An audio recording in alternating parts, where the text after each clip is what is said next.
కూర్చోండి. మీరు కూర్చోండి. ఇల్లు సొంతిల్లండి. అద్దెంతండి? సొంతిల్లండి. సారీ, సొంత ఇంటికి అద్దె ఏంటి? నేనేంటి ఈ సోఫాలు అవి ఇంపోర్టెడ్ అండి? కాదండి, లోకల్ మేడ్. లోకలా? అదే అనుకున్నాను, గట్టిగా ఉండేసరికి. కంఫర్ట్ గానే ఉంది కదా? కంఫర్ట్. ఈ చీర వాయిల్ చీరలా ఉంది. కాదండి, కంచిపట్టు. కంచి? మన కంచే. నమస్కారం అండి. నమస్కారం. నమస్కారం అండి. పదవే. లక్షణంగా ఉన్నారు. తీసుకోండి. తింటాను.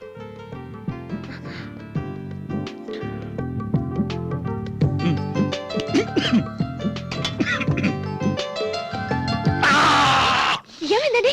ఏమైంది? మంచి సారీ, టీ అండి ఇది. అయ్యో గీత, మంచి నేను గ్లాసులో మంచిగా అనుకున్నాను. ఏంటి గీత, టీ మాత్రం తీసుకొచ్చా, మంచి పెట్టి ఉండాలి కదా. మర్చిపోయానక్క. సారీ అంట. సారీ అండి. సారీ అండి. పర్లేదండి. ఇక అసలు విషయం వచ్చేస్తాను. అది ఎలా చెప్పాలో తెలియటం లేదు. ఇలాంటి విషయాలు మాట్లాడడం నాకు ఇది ఫస్ట్ టైం. నాకు కూడా ఫస్ట్ టైమేనండి. విషయం వింటే మీరు ఆనందంతో పులకరించిపోతారు. సరే, పులకరిస్తాను. చెప్పండి. అదే పెళ్లి విషయం మీకు ఇష్టమైతే నాకు. మీ ఇష్టమే నా ఇష్టం అండి. అయితే 2 పెళ్లిళ్ళు ఒకే రోజు పెట్టుకుందాం అంటారా, లేక అదొక రోజు ఇదో రోజు పెట్టుకుందాం అంటారా? 2 పెళ్లిళ్ళు ఏంటండి? అదేనండి, మా బ్రదర్స్ కి మీ సిస్టర్స్ కి. మీరు చెప్పింది నాకేం అర్థం కావట్లేదు.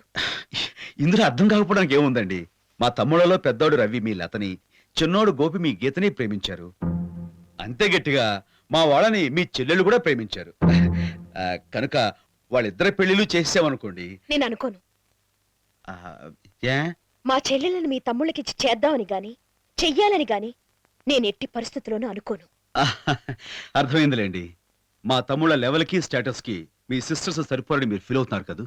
దాందే ఉందండి, ప్రేమించుకున్నారుగా, అడ్జస్ట్ అయిపోదాం. ఏంటంటే అర్థం లేకుండా మాట్లాడుతున్నారు? ఏంటి మీ బ్రదర్స్ లెవెల్ స్టేటస్? ఉద్యోగ సద్యోగం చేయకుండా, బాధ్యత లేకుండా బలాదురుగా తిరగడం లెవెలా? బారుల్లో తాగి తన్నుకోవడం స్టేటసా? తప్పుడు తిరుగుళ్ళు తిరిగే తప్పుడు మనుషులైన మీ తమ్ముళ్ళకి నా చెల్లెళ్ళనిచ్చి పెళ్లి చేయాలా? గజ్జల కనక మహాలక్ష్మీదేవి, కొంచెం టంగ్ స్లిప్ అవుతుంది, కంట్రోల్ చేసుకో. ఏంది తప్పు తప్పు అని పెద్ద సౌండ్ ఇస్తున్నా? మా వాళ్ళు మీ చెల్లెలు వెనకాల పడి అల్లరి చేశారనా? ఈ వయసులో కాకపోతే 60 ఏళ్ళు వచ్చాక చేస్తారు ఇంత అల్లరి. ఇక తాగుడు అంటావా? ఎప్పుడో సరదా కాస్త తాగితే అది పెద్ద తప్పేం కాదు. మాట వస్తే తమకు తెలుసో తెలియదు, ఈ రోజులో చాలా మంది హై సొసైటీ లేడీస్ మందుచ్చుకుని ఫ్యాషన్ అంటున్నారు. ఇక తనుకునే విషయం అంటావా? ప్రాణం లాంటి వాడు అన్నని ఎవడో ఏదో అన్నాడని 4 పీకారు. ఆ మాత్రం దమ్ము లేకపోతే రేపు పెళ్ళయ్యక పెళ్ళాన్ని ఎవడైనా ఏదైనా అంటే నోరు మూసుకోవాల్సి వస్తుంది.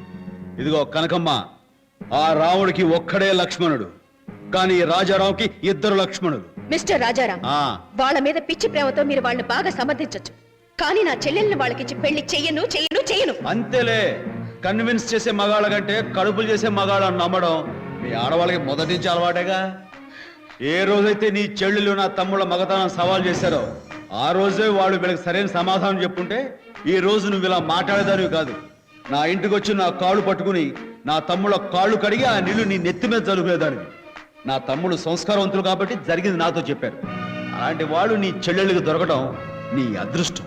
అడ్డమైన అలవాట్లు ఉన్న వాళ్ళు నా చెల్లెళ్ళకి దొరకడం నా అదృష్టం అనుకోను. అట్టాగే పుట్టి బుద్ధరియాక నా తమ్ముళ్ళు అడిగింది ఇంతవరకు నేను ఏది కాదనలేదు. ఈ రోజు వాళ్ళు కోరుకున్న నీ చెల్లెల్ని తీసుకువెళ్తాను, పెళ్లి జరిపిస్తాను. చూస్తాను ఎవరంటే వస్తారు. నా చెల్లెలు గడప తట్టు వస్తేగా నువ్వు తీసుకెళ్లేది. నా తమ్ముడు విజిలేసే గడపే కాదు, గోడ దూకు వస్తారేమనుకున్నావా? నో, ఎట్టి పరిస్థితుల్లో నా పెళ్లిళ్ళు జరగవు. It's a challenge. All right, నీ సమక్షంలోనే వాళ్ళ పెళ్లిళ్ళు జరిపించి తీరుతాను. It's my challenge. వెళ్తానా? గొమ్ము ఇటు.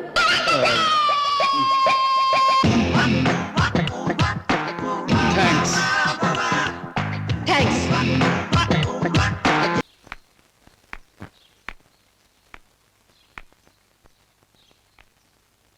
ఏమిటి, నేను చెప్పిందంతా విని సైలెంట్ గా కూర్చున్నావేంటి?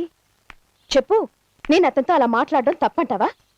తప్పు అని చెప్పలేను గాని నువ్వు తొందరపడ్డావని మాత్రం చెప్పగలనే. అంటే ఏమిటి నీ ఉద్దేశం? నా చెల్లెలు నా బేవర్స్ బ్రదర్స్ కి ఇచ్చి చేయనని ఆలోచించి తాపీగా చెప్పాలంటావా? అది కాదే, అతని తమ్ముళ్ళంటే ఎందుకు నీకంత అసహ్యం? కుర్రాళ్ళన్నాక అమ్మాయిలు నేర్పించడం, సరదాగా తిరగడం, తన్నుకోవడం కామనే కదే.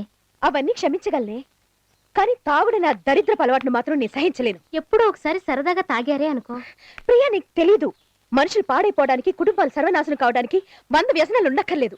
తాగుళ్లాంటి ఒక వ్యసనం చాలే బ్రతులు బుగ్గిపాలు కావడానికి. దేవి, అవునే, చిన్నతనంలో ఆడుతూ పాడుతూ బ్రతకాల్సిన నేను, నా చెల్లెళ్ళు కష్టాలు కన్నీళ్ల మధ్య పెరగడానికి కారణం మా నాన్నకు నా తాగుడు అలవాటే. మా నాన్న తాగుబోతు. కట్టుకున్న ఆడదానికంటే, కన్న బిడ్డల కంటే తాగుడే ముఖ్యం అనుకునే మనిషి ఆయన. నన్ను నా చెల్లెలను పోషించడానికి మా అమ్మ కూలి పనిచేసి డబ్బులు తెచ్చేది. అప్పుడు నేను 4వ క్లాస్ చదివేదాన్ని.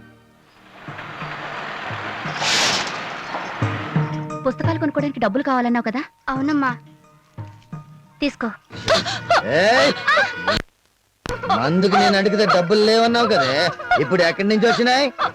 తిండికి దీని పుస్తకాలకి డబ్బులు కావాలి కదయ్యా. మా దగ్గర దాస్తావే.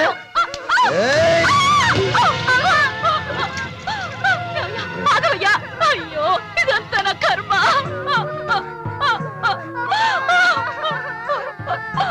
భగవంతుడా, కర్మ కర్మ. నీ తాగుడికి డబ్బులు ఎక్కడి నుంచి తీసుకురమ్మంటావురా? కనీసం పిల్లలకి తిండి కూడా పెట్టుకోనివ్వవా? వాళ్ళు తిండి లేకపోయినా బతకగలరేమో కానీ నేను మందు లేకపోతే బతకలేను. నువ్వు ఈ జన్మకి మారవురా. ఆ తాగుడుతో మనిషి పశువైపోయి ప్రేమ మమతలు నశించిన రాక్షసుడయ్యాడు. అన్నట్టుగానే నా చెల్లెలు నమ్మేయడానికి సిద్ధపడ్డాడు. ఏయ్, ఏ తప్పే. పోవే.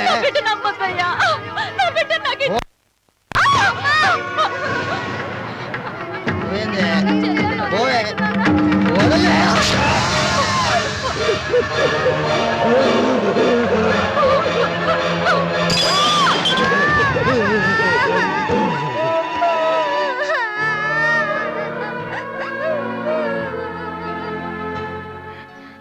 కన్న వాళ్ళకి తల కొరివి పెట్టింది నేను. ఆ మండే కొరివి సాక్షిగా మనసులో నిర్ణయం తీసుకున్నాను. నా బ్రతుకులో గాని, నా చెల్లెళ్ళ బ్రతుకులో గాని తాగుబోతే నీడ కూడా పడకూడదని. ప్రియా, ఏ అలవాటు మంచిది, ఏ అలవాటు చెడ్డదని చెప్పేంత గొప్పదాని కాకపోవచ్చు, కానీ ఒక మనిషి తాగుడు మా జీవితాన్ని మార్చేసింది కనుక ఆ అలవాటు నేను అసహించుకుంటున్నాను. I hate that habit. Devi, అందుకే రాజారాం మీద నాకు ప్రేమ, అభిమానం ఉన్నా అతని తమ్ముళ్ళతో నా చెల్లెలు పెళ్లి చేయలేను. మా అమ్మకు పట్టిన గతి వాళ్ళకి పట్టకూడదు. నీ ఆవేదన నాకు అర్థమైంది. ఒకవేళ ఆ అబ్బాయిల అలవాట్లని శాశ్వతంగా మానుకున్నారని నాకు నమ్మకం కలిగినప్పుడు ఆలోచిస్తాను. ఈలోగా మంచి సంబంధం కుదిరితే నా చెల్లెలు పెళ్లి జరిపిస్తాను.